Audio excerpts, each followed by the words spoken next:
They were wanting to put my wife, who's never been involved in my businesses, in jail for 6, 7, 8 years, and me in jail for 32 years for running our own family businesses. We didn't take money from people. We didn't do any of that. We just tried to administrate our businesses, and not understanding accounting and having people work for us that were inept ended up bringing us under the microscope of the IRS because we were handling millions of dollars of our own money. And like I say, fortunately, Michael Menz and his excellent staff, he even brought in expert witnesses who were highly qualified to do what they do. Forensic accounting people who came in and said, this is correct, it's not illegal, this is what needs to be done. And they brought these mistakes to the light in front of the jury. Mm-hmm. And they were undisputable. There was no way that any jury in their right minds would have voted against us. Prior to coming to the Menz firm, we had been represented by several other law firms, which we subsequently fired for different reasons.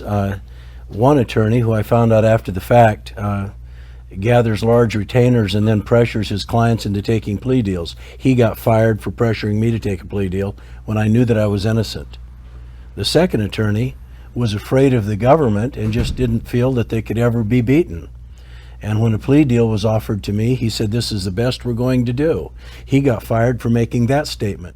There were attorneys who told us going into this that it was hopeless. Now, which one are you going to believe, and who's going to pick up the sword and really go to battle for you? If I'd have listened to some of those attorneys and taken their advice, I can tell you I wouldn't be sitting here talking to you today. We came across the Menz law firm, found them on their website under tax defense, and as we began to look into the website and their impressive string of victories against the IRS, it was more than impressive. There was not another law firm that we found in the United States that had such an impressive string of wins against the IRS. And as I've stated previously, there were some attorneys that we had representing us prior to the Menz firm that actually implied that we couldn't win. And that's a pretty serious situation to have an attorney, your own attorney, tell you that when they're facing the federal government. But the Menz firm not only would fight and against the IRS and the federal government, but the impressive wins to their credit was overwhelming.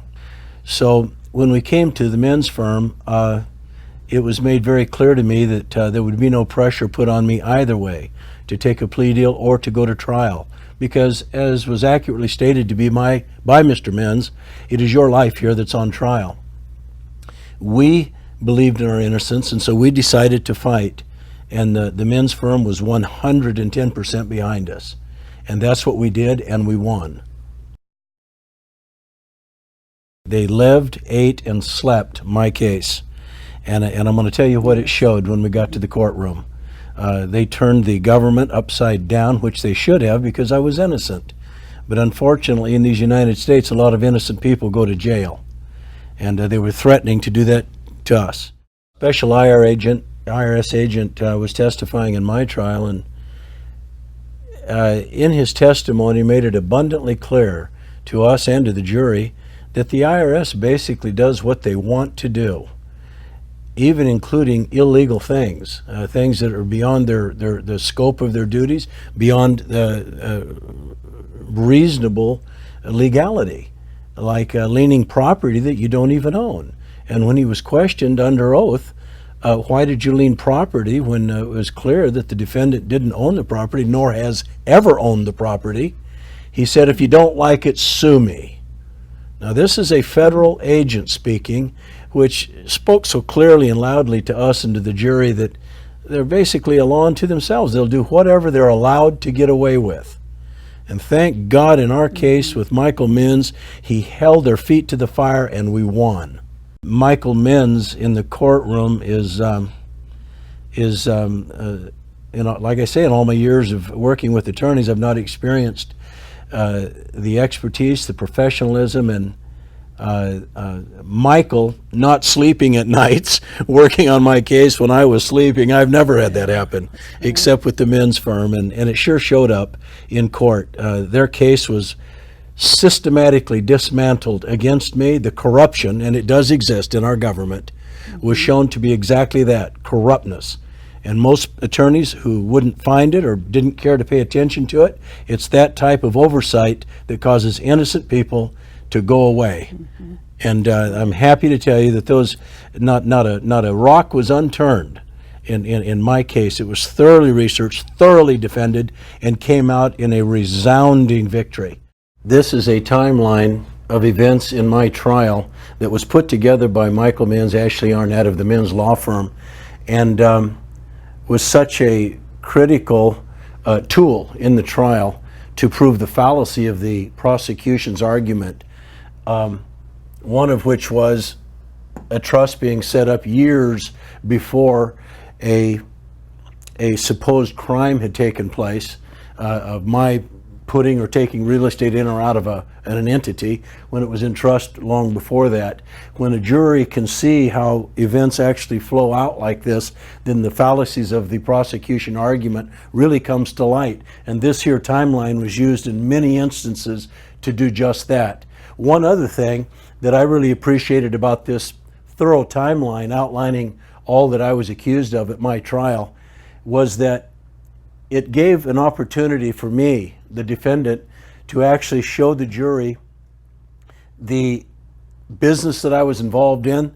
Michael Menz, Ashley Arnett actually inserted pictures of our real estate development project when our children were young at home. And when I was born, 6 years old in 1954, up here in the upper left-hand corner, me at one of my first businesses when I was 31 years old. And it gives warp and woof to your life rather than just a big, thick package of allegations being made against you. And it shows the jury the real fabric of your life. This wasn't a smoke and mirrors thing. It was a hard guy, me, working hard to support my family and make some money. And as was brought out by our defense, the prosecution, the government, always paints every allegation with a sinister stroke of the brush, which they did in my case. But this timeline just clearly in black and white brought out facts as they actually were, as they existed at the time. And when it was all said and done, there was no way that a jury could argue against us. And that's why the prosecution lost and we won our case. I just want to say one word about attorney fees here. One word of caution: do not hire the cheapest attorney. As I've stated earlier, when your freedom is on the line, as mine was in my trial, you cannot put a price on it. You cannot put a price on it. However, having said that, I will say something in relationship to Michael Menz and the fees that were charged by the Menz firm. We were fortunate to be taken as a client because they only take selected clients, a few at a time. And I was amazed at how reasonable they were actually in their fees. I've seen multi-million-dollar defenses put on for other clients that were not close to the defense that was put on for us. Mm-hmm. And in my estimation, they should have and could have charged an awful lot more money than what they did.